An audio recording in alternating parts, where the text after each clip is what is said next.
Hello everyone. So in this tutorial I'm going to show you how to create a live updating dashboard with Plotly Dash where every 5 seconds, as you see, the chart is updating. Here it's AMD, but you can also select like Rivian, you can select Meta, and you can select Tesla. And the key is every 5 seconds it's updating the chart. So that's actually really cool. Yeah, let's get started. Unfortunately, the colors are not as beautiful as like in the thumbnail because I accidentally deleted the style sheets, but we'll make it work. And this is my third video on Dash. I do highly recommend you start with the Dash from Plotly tutorial, but given the low views, I don't know if anyone's really been watching it, but if you're new, of course, please like and subscribe. I appreciate it a lot. So let's get started. Unfortunately, Jupyter Lab kind of is really annoying. Let me kill the process and then let me restart the notebook. I miss the old Jupyter. Ever since they made everyone go Jupyter Lab, it's been a little bit annoying. So let's start. Okay. Okay. So let's start. Okay. So yeah, they force everyone to use Jupyter Lab, and it's just not great in my opinion. So YouTube videos. Okay, okay. So let's get started. Okay, okay. You have to choose the kernel. Okay, great. So the goal of this video is to create the updating dashboard. So the main thing is with Dash is there's a thing called DCC.interval, and this DCC.interval thing, what it does is like every certain amount, like whatever you define as your interval, every that amount of milliseconds, it will update whatever you have. It'll like update your graph, and it'll give you the new data in your graph. So it's not going to be like other videos where like we used callbacks for interactive brokers itself, where we said like, okay, on new bar, update something. Here, it's a separate process that updates every interval, milliseconds, using the DCC interval component. But of course, we're going to get the live bars from interactive brokers, and that will update every 5 seconds asynchronously. So let's get started. So first, like in all my other videos, we're going to connect to interactive brokers. Okay, so now let's get 5 second bars from interactive brokers. So remember in the little mini demo I showed you guys, which should be killed by now, is there was a selected ticker. So we had a list of tickers. So let's define a symbol list. And let's say Tesla, all the ones I trade, Rivian, Meta, AMD. Okay, so this is a list of symbols, right? And then let's define something, I'll call it real time bars dict, and let's define it as empty dict. And then I'll do for symbol in symbol list. For each symbol, I want to get the contract. So stock equals stock, symbol equals symbol, exchange equals smart, currency equals USD. Um, and again, I have millions of videos on interactive brokers, so I'm rushing through this. So this defines the contract, the stock contract, and then you can do ib.qualify contracts to basically get all the additional information like contract ID and things that make it unique, so you can get the data. So now let's do real time bars dict symbol equals ib.rec real time bars, and what you need with this, you need contract equals stock. You need bar size. It's always 5 seconds. I don't know why they even have this parameter. What to show is trades, and I guess now the market just ended. So let's do use regular trading hours equals false. And I might get this annoying warning soon when I do the dash thing, and it's because of this Jupyter Lab. So hopefully I won't get it, but let's run that. Okay, so now let's just show you guys that it's working. So let's look at Tesla because it's the most liquid of these guys. So as you see, there's 2 bars here, and I use regular trading hours false because we're after market now. So now you see there's 3 things. Remember, you can view it as a data frame, and as you see, it keeps updating. So now there's going to be maybe 4 or 5 things. Oops, there's gonna be like 6 things even, and I do that shape. There'll be 7, uh, uh, 8. Okay, you see it's updating. Okay, so now let's import things that we need for dash. So we're gonna need from dash import dash big dash. DCC is dash core components. HTML, since we're gonna need callbacks, we're gonna import callback, and callbacks have an input and output. Okay, great. So that's dash. And we're gonna also use a plotly graph. Plotly.express as px. Okay, so remember, we can define the dash app as app equals dash, and then name like this. Not gonna get into details in this video. So now let's add a title.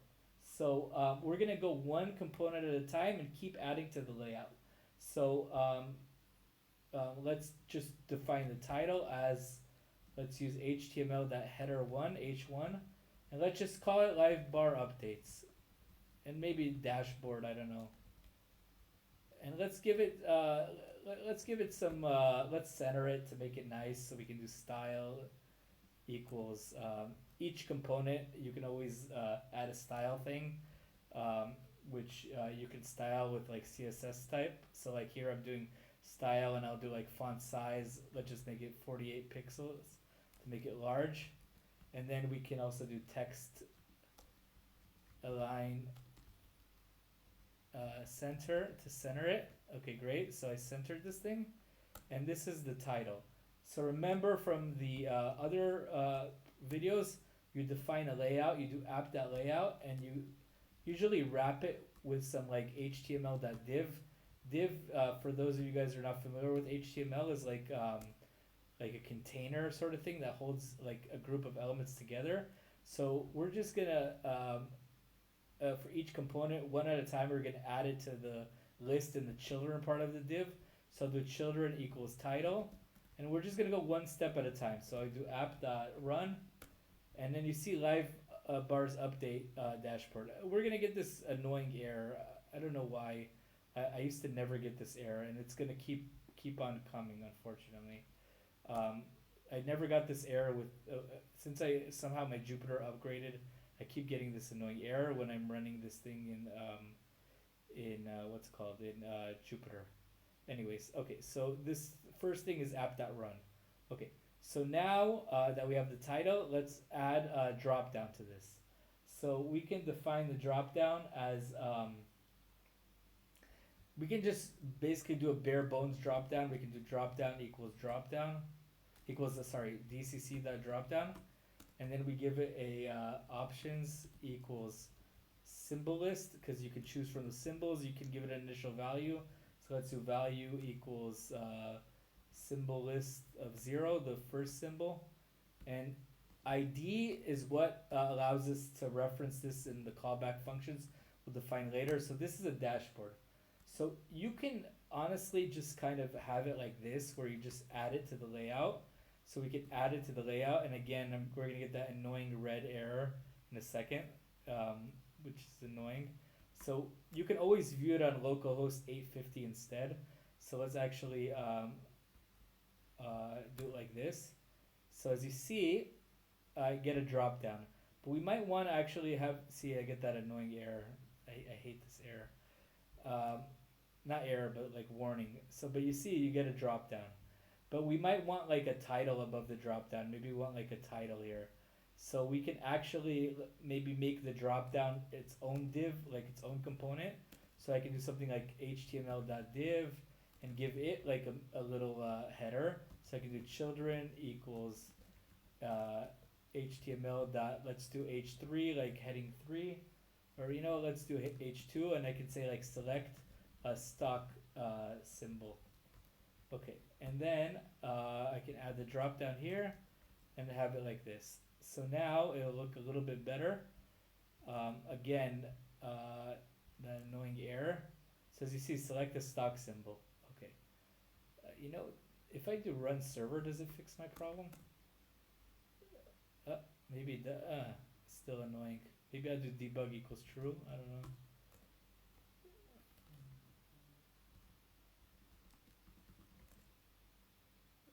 even worse.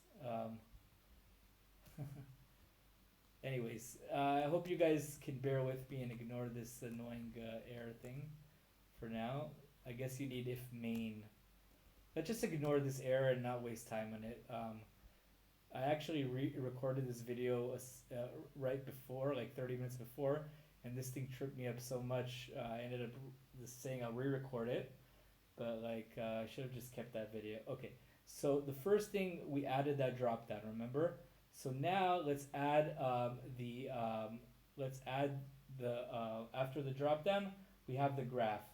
So let's just add like an empty graph for now, because the graph is going to be populated with the callback. So we can just do graph equals dcc dot graph id equals graph, like this. So this gives us empty graph. And again, this id thing will later use that in the callback. So let's add it to our app.layout, and let's just copy and paste from above. So we have this title and drop down, but now we have another thing. We have a graph. So and then let's show you how it looks like. So you can do app.run. It'll just be an empty graph without anything. So our thing looks like this. These things don't do anything. So now is the very important part. This is the dcc.interval, which will update whatever graph we have every 5 seconds, and the callback will give us the logic on what to do. And this is so annoying. This error thing. I really got to downgrade Jupyter. Okay, so let's call this live updates component, and let's say dcc.interval id equals interval component. An interval, this tells us every 5 times that many milliseconds, so every 5 seconds update. And then there's this like n intervals thing, which is like some sort of counter. You know what? Let's just not write that for a second. So dcc that interval. So what you have to do now is you have to actually add this to the layout. So you have to do app.layout, and then you add this live updates component to the layout, even though it doesn't really do anything yet. So it's just the same graph as last time. So now this is where the magic happens. This is the callback. So remember, with callbacks, what you have to do is you have to specify the input and output, and you have to specify for the input you have the component ID. So like that's like interval component here, that's graph here, that's symbol. Maybe I'll call this. Let's leave it a symbol. Okay, those are the what's called the component ID. And then there's component properties, like what you're trying to change. So for graph, there's actually a thing called figure, and figure is where you have the plot. So that's what we're going to actually try to change. So remember, you do something like this. You do app.callback, and then you do, what do? You first define the output. The output we want to do is just change the figure. So we want output, and then component ID, remember we called it graph, and we want the component property, we said it's called figure. Component property is figure. So this means whatever we do, we want to change the figure whenever one of the following happens. So we're going to actually need 2 inputs for this callback. So 2 ways for this graph to change. One is when you change the symbol, we need to give the graph for that symbol and not the symbol was previously on. And also, of course, every 5 seconds or every interval, we change. So let's actually first, let's do the symbol selection. So we'll do input, and then component ID, we called it symbol, remember? Equals symbol, and then, symbol. And component property, it's the value, whatever the value of the drop down is. So that's the symbol one. And then the other one is, and bear with me for this one, so component ID, this was the interval component. But the component property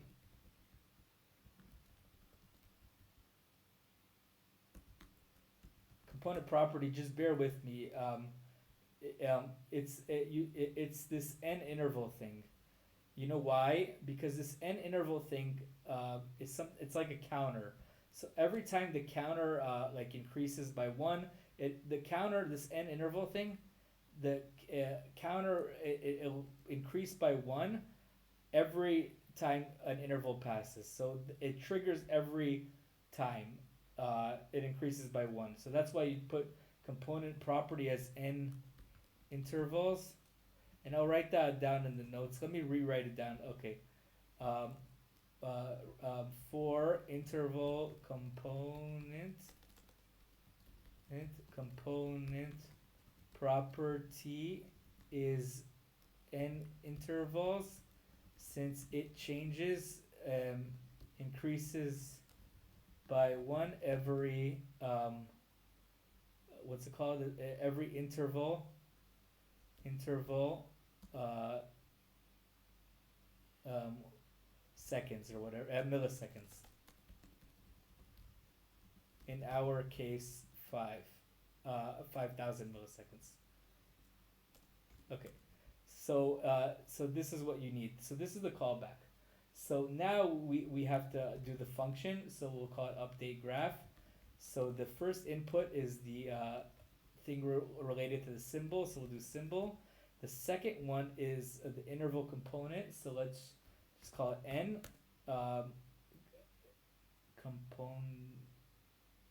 Did I spell it right? And by the way, the n intervals thing is like, because you can specify like to initialize it at like 20, because it by default initializes at 0. So that's component. Okay, so this will be n. We're not going to use that. It'll just update every time you get an interval. So first thing, let's get a data frame for the symbol. So when you have a symbol, we do util.df. Remember, we have real-time bars dict of the symbol, and so that gives us the data frame. And then we're gonna just plot the data frame. So we're gonna do fig equals px dot line. It's called data frame equals df, x equals time, y equals closing price. And then let's maybe give it a title. So like to give it a title, you can do fig dot update layout, and let's just update layout with title equals title. Let's just say let's just make it simple. We're gonna do like symbol live chart. That's good enough for us, right? And if you really want, you can also do like things like font size. You can do like I don't know. You can do like font. Just showing you guys. You don't need to do any of this. 40. Okay, so that's I probably made a mistake. So you return the figure, because remember that's what the output has. Fig. And let's moment of truth if this actually worked. I doubt it worked. That annoying message will never end. So what did I mess up on?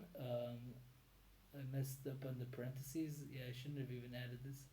So I said symbol, live chart, title, and then font. Size is 40, like this. Great. So now moment of truth. Nothing works.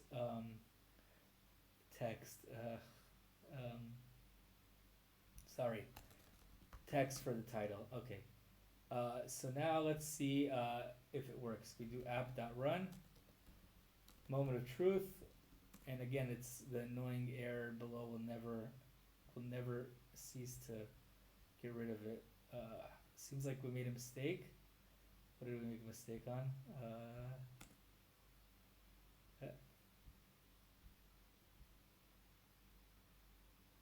You know what? Let's actually do kernel restart and run ourselves. I'm pretty sure I might have spelled something wrong. That's probably the mistake. Okay, a live chart. Okay, so it seems like now it's a little bit more normal. So you see Tesla. Oh, this is after hours now, so there's not gonna be that much traffic. Oh shoot! What happened to Meta? Uh, did Meta have news? That's okay for me, I guess. Rivian not so good. AMD. I'm really mad at Interactive Brokers. Like something was wrong with my account, so like I couldn't trade even though I had a lot of cash, which is weird. But anyways, you see it updated. It sometimes you need to refresh and redo it. Anyways, I hope you guys enjoyed the video. If you're new, please like and subscribe, and I'll post the code. Thank you so much.